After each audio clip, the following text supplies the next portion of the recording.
Praise God. Welcome to Esther worship channel. మరొక video ద్వారా మిమ్మల్ని కలుసుకుని దేవుని వాక్యం పంచుకోవడానికి దేవుడు నాకు ఇచ్చిన ఆయుష్ను బట్టి, ఆరోగ్యాన్ని బట్టి, జీవమును బట్టి ఆయనకి కృతజ్ఞత చెల్లిస్తున్నాను.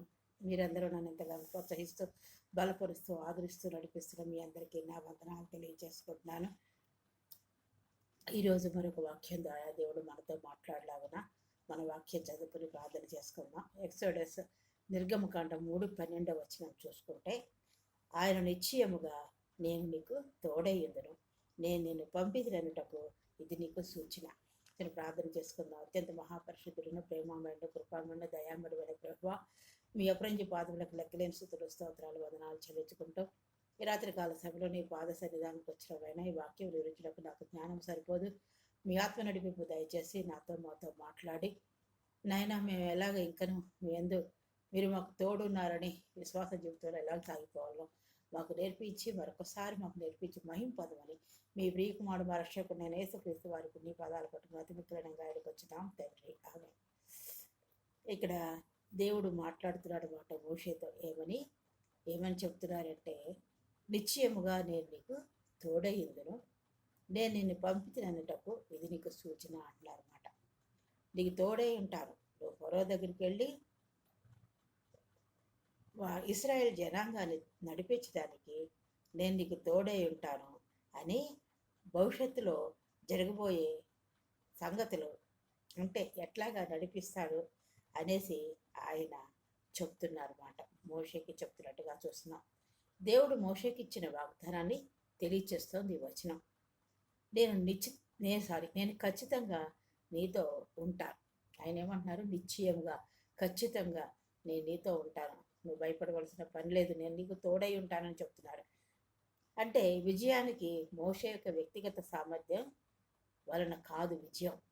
దైవిక శక్తి అంటే దేవుని తోడు, ఆయన శక్తి ఉంది కాబట్టి ఆ దైవిక శక్తిపై ఆధారపడినప్పుడు అతనికి తప్పనిసరిగా విజయం వస్తుందని మోషేకి హామీ ఇస్తున్నట్లుగా చూస్తున్నాం. ఇది ఒక భయానకమైన పిలుపును సురక్షితమైన శక్తిగా మారుస్తుంది. ఇశ్రాయేల్ ప్రజలను మరో దగ్గరికి వెళ్ళి వాళ్ళని విడిపించి ఐగుప్తు నుండి తీసుకెళ్ళడానికి మోషే శక్తి సరిపోదు. నిజంగా అది ఒక భయంకరమైన పిలుపనే చెప్పాలి. ఎందుకనంటే అక్కడ వాళ్ళని విడిపించడానికి ఫరో ఒప్పుకోడు. కాబట్టి ఇతను మోషే ఆ పిలుపుకి సురక్షితం కాదని అతను భయపడే, నేను ఎవరైనా అక్కడ చూసుకున్నాం కదా. కాబట్టి ఇక్కడ మోషేతో దేవుడు చెప్తున్నాడు ఏమనంటే, నేను నీకు తోడై ఉంటాను, ఖచ్చితంగా నిశ్చయంగా నేను నీకు తోడై ఉంటాను, నిన్ను పంపించినట్టుకు ఇది నీకు సూచన అన్నాడు. దేవుడు మనతో మాట్లాడుతూ ఉంటాడు. ఒక్కోసారి వాక్యం ద్వారా మాట్లాడతాడు, మనని బలపరుస్తారన్నమాట. ఆయన తోడు మనకి ఎల్లప్పుడూ ఉంటుంది. కష్ట నష్టాల్లో, శ్రమలు, సోదరులు, బాధల్లో, వేదనలు, ఇబ్బందుల్లో, అనేకమైన శ్రమల్లో, ఆర్థిక పరిస్థితులు, ఎటుతోసిన పరిస్థితులు మన ముందు అనేకమైన వస్తూ ఉంటాయి. కాబట్టి ఆయన మనకి వాక్యం ద్వారా మాట్లాడి మనకి తోడు ఉంటారని వాక్యంతో ఆయన మాట్లాడతాడు. మరి మనం వాక్యం చదువుతున్నప్పుడు మనతో మాట్లాడతారు, దైవజనుల ద్వారా మాట్లాడతారు, ఇతరుల ప్రవచనం ద్వారా, లేకపోతే దేవుని యొక్క నడిపింపు ద్వారా, ఆత్మ నడిపింపు ద్వారా దేవుడు ఆ పరిస్థితులను విడుదలయ్యేలాగా తోడు ఉంటారని ఆయన మాట్లాడుతూ వస్తాడనమాట.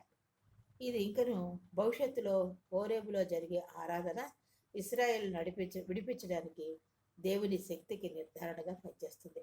భవిష్యత్తులో వాళ్ళు సియోన్లో హోరేబన్నా సియోన్ అన్న ఒకటే కాబట్టి జరిగే ఆరాధన ఇశ్రాయేల్ ప్రజలను విడిపించడానికి దేవుని శక్తికి ఒక నిర్ధారణగా ఈ వచనం, ఈ వాగ్దానం పనిచేస్తున్నట్లుగా చూస్తున్నాం. మరి మీరు నేను వాగ్దానం మీద ఆధారపడ్డామా? దేవుని శక్తి మీద ఆధారపడ్డామా? ఆయన నిశ్చయంగా మనకి తోడై ఉంటారని, మనం కృత నిబంధనలో ఆయన మనకి ఏ పరిస్థితులైనా ఆయన మనని విడిపిస్తాడని, దేవుని యొక్క తిరుగు మరణం ద్వారా మనకు అన్ని విషయాల్లో విజయం ఇచ్చాడని, ఆయన తోడు మనకి, ఆయన పరిశుద్ధాత్మ శక్తి మనలో ఉండి ఆయన వాక్యం ద్వారా మనతో నడిపిస్తాడని, మాట్లాడతాడని మనం విశ్వసిస్తున్నామా, నమ్ముతున్నామా? మనం పరీక్షించుకోవాల్సిన వారమై ఉన్నాం. మన విశ్వాస జీవితం ఎలాగుంది? మన దేవుని శక్తిపై ఎలా ఆధారపడుతున్నాము, దేవుని వాగ్దానానికి నమ్మకం కలిగి మనం విశ్వాసంలో ముందుకు సాగుతున్నామా, మనం పరీక్షించుకోవాల్సిన వారమే ఉన్నాం. ఈ వచనం నేను మీతో ఉంటాను. దేవుడు మోషేకు తన సామర్థ్యంపై ఉన్న మోషే ఏమనుకుంటున్నాడు, నా సామర్థ్యంపై నేను వీళ్ళని తీసుకురావడానికి ఎంతటి వాడను అనే తన ప్రశ్నకు దేవుడిచ్చిన సమాధానం, దేవుడు వాగ్దానం చేయడం ద్వారా సమాధానం ఇస్తాడు. దేవుడు ఆ ప్రశ్న దేవుడిని మోషే ఆ ప్రశ్న వేసినప్పుడు, నేను ఎంతటి వాడను అనే ప్రశ్న వేసినప్పుడు ఆయన సమాధానం ఇచ్చినట్టుగా చూస్తున్నాం. నేను నీకు తోడై ఉంటాను. మన సామర్థ్యం పైన, మన శక్తి పైన, మన భక్తి పైన, మన యథార్థత పైన, మన నీతి పైన మనకేమీ జరగవు. కానీ దేవునిపై విశ్వాసం ఉంచి ఆధారపడినప్పుడు, ఆయన శక్తిపై ఆధారపడినప్పుడు మనకు తప్పనిసరిగా దేవుడు తోడ్పాటు ఉంటుంది. దేవుని శక్తి మోషేకున్న అర్హతలను బట్టి కాదు, చెప్పారు కదా, మన అర్హతలను బట్టి కాదు, మోషేకున్న అర్హతలను బట్టి కాదు, కానీ దేవుడు తోడు అనే వాగ్దానాన్ని బట్టి సాధ్యం చేస్తుందని తెలియచేస్తుంది అన్నమాట. ఈ వచనం దేవుడు ఇచ్చిన వాగ్దానం, దేవుడు తోడు అనే వాగ్దానాన్ని బట్టి సాధ్యమవుతుంది, కానీ మోషేకు ఉన్న శక్తి అర్హతలు బట్టి కాదని ఈ వాక్యం తెలియచేస్తుంది. వాగ్దానం చేయబడినది తక్షణం కాదు, వెంటనే జరగదు, భవిష్యత్తులో వస్తుంది. భవిష్యత్తులో అనేకమైన నడిపింపులు, అనేకమైన మార్గాల గుండా ప్రయాణం చేస్తున్నప్పుడు ఇశ్రాయేలు ప్రజలు అలాగా అరణ్యంలో ఎలా ప్రయాణం చేశారో, మోషే ఎలా నడిపించాడో, మన జీవితాల్లో అనేకమైన మలుపులు, అనేకమైన వాటి గుండా, అనేకమైన అనుభవాల గుండా మనం నేర్చుకున్నప్పుడు అనేకమైన విజయాలు మనం చూడగలుగుతాం భవిష్యత్తులో. మరి వాగ్దానం చేయబడిన తక్షణం వెంటనే జరగదు, భవిష్యత్తులో వస్తుంది. ఐగుప్తును విడిచిపెట్టిన తర్వాత దేవుణ్ణి ఆరాధించడానికి సీనాయి పర్వతంకు విజయవంతంగా తిరిగి రావడం ఇది నెరవేరిందనడానికి సంకేతం. వాళ్ళు విజయవంతంగా హోరేబుకు వెళ్ళడం ఇది ఒక విజయవంతంగా వాళ్ళు తిరిగి రావడం ఒక సంకేతం మాట. ఇది నెరవేరిన ప్రవచనానికి సంకేతం. వాళ్ళ దేవుడిచ్చిన ప్రవచనానికి ఇది ఒక సంకేతం మాట. అది నెరవేరింది కాబట్టి ఇశ్రాయేలును ఫరోను సేవించడం నుండి దేవుణ్ణి సేవించడం.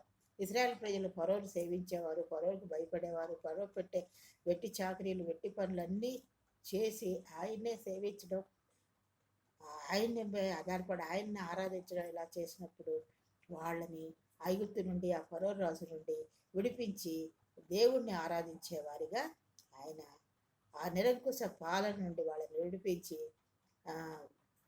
విడిపించి ప్రభువుగా మార్చడం ఈ ఇశ్రాయేల్ ప్రజల యొక్క వలసల ఉద్దేశంగా మనం చెప్పబడుతోంది వాక్యం. ఈ లక్ష్యం పూర్తిగా దేవుని చొరవ, దీనికి స్వావలంబన కంటే ఆయన మార్గదర్శకత్వంపై విధేయత మరియు నమ్మకం అవసరం. ఈ లక్ష్యం ఏంటి? దేవుడి చొరవతో పాటు మన స్వావలంబన, మనం కూడా ముందడుగు వెయ్యాలి. మోషే వేసినట్టుగా ఆయన మార్గదర్శకత్వంపై, ఆయన నడిపింపుపై, ఆయన ఎలాంటి మార్గాల గుండా మనం నడిపిస్తాడో అలా నడిపించబడ్డాడు. కాబట్టి మోషే విధేయత చూపించాడు, విశ్వాసం ఉంచాడు, నమ్మకం ఉంచాడు. దేవుడు ఏది చెప్తే అది చేశాడు.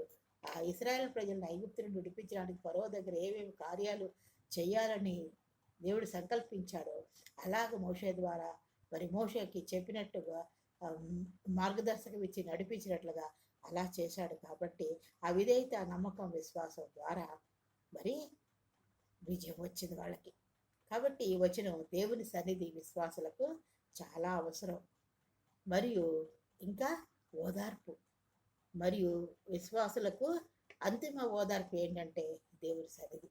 విశ్వాసులకు దేవుని సన్నిధి అంతిమ ఓదార్పు మరియు హామీ అని మనకి చెప్తోంది, నొక్కి చెప్తోంది, ఖచ్చితంగా చెప్తోంది, నిశ్చయంగా చెప్తోంది. దేవుని సన్నిధి విశ్వాసులకు అంతిమ ఓదార్పు. అదే ఆఖరు మనకి ఓదార్పు, దేవుడిచ్చే ఓదార్పు ఆయన సన్నిధి. అదే మనకి హామీ అని నిశ్చయత కలుగజేస్తుంది, హామీ ఇస్తుంది. ఖచ్చితంగా దేవుడు మనకి ఓదార్పు ఇస్తాడని నమ్మకం, విశ్వాసం కలిగి ఉంటాం. కాబట్టి ఈ రాత్రికాల సమయంలో మరి మనం ఎలాగ ఉన్నాం? మన దేవునిపై నమ్మకం, విశ్వాసం, విధేయత కలిగి ఉన్నామా? ఆయన ఓదార్పు, ఆయన ఇచ్చే ఓదార్పు, ఆయన సన్నిధి గురించి మనకు కనపడుతున్నామా? మనం పరీక్షించుకోవాల్సిన వారమైన ఈ రాత్రికాల సమయంలో నా విశ్వాసం, విధేయత, నమ్మకం, విశ్వాసం, ఓదార్పు, ఆయన సన్నిధి కోసం ఆతృత పడేవారిగా ఉన్నామా? మనం పరీక్షించుకుంటూ ప్రార్థనలో ముందుకు సాగిపోదాం. అత్యంత మహాపరిశుద్ధుడిని, ప్రేమామయుని, కృపామయుని, దయామడిన ప్రభా, మీ అప్రంజి పాదంకు లెక్కలేని స్థుతులు, స్తోత్రాలు, వందనాలు చెల్లించుకోవటం మరొకసారి నీ పాద సన్నిధానికి వచ్చిన ఈ వాక్యం ద్వారా మీరు మాతో మాట్లాడేందుకు వందనాలు. మీ తోడు మాతో ఎల్లప్పుడూ ఉంటుందని మేము నమ్మి స్తుతిస్తున్నాం తండ్రి. మీ సన్నిధి మాకు అవసరమైన, మీ ఓదార్పు మాకు అవసరమైన తండ్రి. మీరిచ్చే విజయం, మీ తోడు మాకు అవసరం ప్రభా. ప్రతి పరిస్థితిలోనూ, ప్రతి ఇరుగు ఇబ్బంది, సోదరులు, కష్టాలు, బాధలు, కన్నీళ్ళు, వేదనలు, అనేకమైన పరిస్థితుల్లో మీరు మాకు ఉండాలి ప్రభా. మీరు మాకు తోడు ఉండాలి ప్రభా. చాలని దేవుడుగా ఉండి మమ్మల్ని నడిపించాలని, మరి మా విశ్వాస జీవితంలో అటువంటి నమ్మకము, విధేయత మేము చూపువారుగా మమ్మల్ని అట్టి ప్రకారం నడిపించి మహింపదమని మీ ప్రియకుమారుడు మా రక్షకుడైన యేసుక్రీస్తు వారికి నీ పదాలు పట్టుకుని అతి మిత్రులంగా ఎడుకొచ్చినాం తండ్రి. నన్ను ఎంతగానో ప్రోత్సహిస్తూ బలపరుస్తున్న మీ అందరికీ నా వందనాలు. ఇంకా నా అలాగే నన్ను ప్రోత్సహించాలని, సబ్స్క్రైబ్ చేసుకోవాలని, నన్ను ఇంకా నువ్వు ప్రోత్సహించిన ప్రీవియస్ వీడియోలు కూడా మీరు చూడాలని, వినాలని కోరుతూ ఈ వాక్యాన్ని, ఈ వీడియోని నేను ముగిస్తున్నాను. మీ గురించి, మీ కుటుంబాల గురించి మేము ప్రార్థన చేస్తున్నాం.